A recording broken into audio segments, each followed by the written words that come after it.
Hello friends, today I will tell you the story of James and the Giant Peach. You will meet brave and kind heroes who befriend an extraordinary boy. Once upon a time in England, there lived a young boy named James Henry Trotter.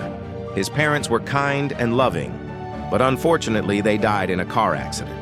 After their death, James had to live with his two aunts, Aunt Spiker and Aunt Sponge. The aunts were cruel and merciless. They forced James to do hard housework and never showed him any kindness. So James felt very lonely and miserable. He dreamed of escaping from his aunt's clutches and going on an exciting adventure. One day, while walking through the park, James met a mysterious old man. The old man took out a small box from his pocket and handed it to James. "Here, son," he said. "These crystals will bring you happiness." "Thank you."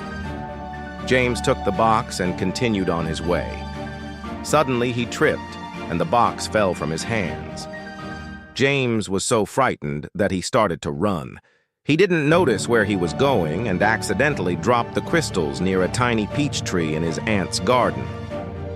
The next morning, James was very surprised to see that the peach tree had grown an enormous magical peach. The fruit was bigger than a house. Feeling curious, James approached the peach and found a hole in it. Without thinking twice, he crawled inside and met a group of giant talking insects. There was a wise grasshopper who wore glasses, a friendly ladybug, a brave centipede, a hard-working earthworm, a kind glowworm, a gentle spider, and a shy silkworm. "Who are you?" asked James. "We are the inhabitants of this peach," replied the grasshopper. "And you are the boy chosen by the magic crystals to be our friend and leader." James quickly became friends with the insects. Together they played, sang, and told each other stories. Meanwhile, Aunt Spiker and Aunt Sponge entered the garden and saw the huge peach. "Good heavens!" cried Aunt Spiker. "That peach is so big, we can make a fortune by selling it." She took a knife and started cutting the peach, but it wouldn't cut through the skin. "Oh, what a nuisance!" shouted Aunt Sponge. "Let me handle this," said Aunt Spiker. She took out her saw and started sawing the peach, but the saw broke into pieces. At that moment, the peach began to roll away. "Quick, everyone!" cried the grasshopper. "Hold on to James and don't let go." The insects and James held on to each other tightly as the peach rolled away. Aunt Spiker and Aunt Sponge cried, "Stop! Come back here!" But the peach kept rolling. It rolled across fields, hills, and rivers. James and the insects were very scared, but they were also excited to be on an adventure. On the third day, they reached the ocean. The peach floated on the water like a boat. Suddenly, a shark swam up to it and tried to bite a piece off. "Quick, everyone," said the centipede. "Push with all your might." James and the insects pushed the shark away. Then some seagulls tried to peck at their eyes, but the spider spun a net and caught them. At night, a terrible storm started. The wind was so strong that it almost knocked James and the insects out of the peach. But they held on to each other until the sun came out and the storm passed. Finally, the peach landed on a sandy beach. "We made it!" cried James happily.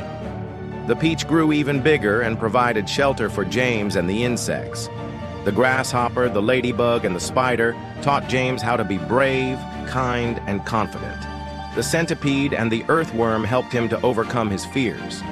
The glowworm and the silkworm always stayed by James's side, supporting him. One day, a man came up to the peach and said, "Good heavens, what a huge fruit! I must take it to the museum." With the help of a crane, the man cut open the peach, and James and the insects got out. They were very tired after their adventures, so they decided to rest. In the afternoon, people from all over the city came to see the amazing peach and its inhabitants. James and the insects became famous, and many people wanted to be their friend. In the end, the peach was cut into pieces and shared among all the people. James and the insects found a safe and peaceful place to live in a beautiful garden. James was very happy to finally leave his sad past behind. He spent his days playing with new friends and exploring the garden. He was no longer the lonely and frightened boy. Now he was brave, kind, and confident. James understood that true happiness could only be found when you have friends to share it with. Friends, this is the end of our story today. If you liked it, give us a thumbs up and share your impressions in the comments. Goodbye.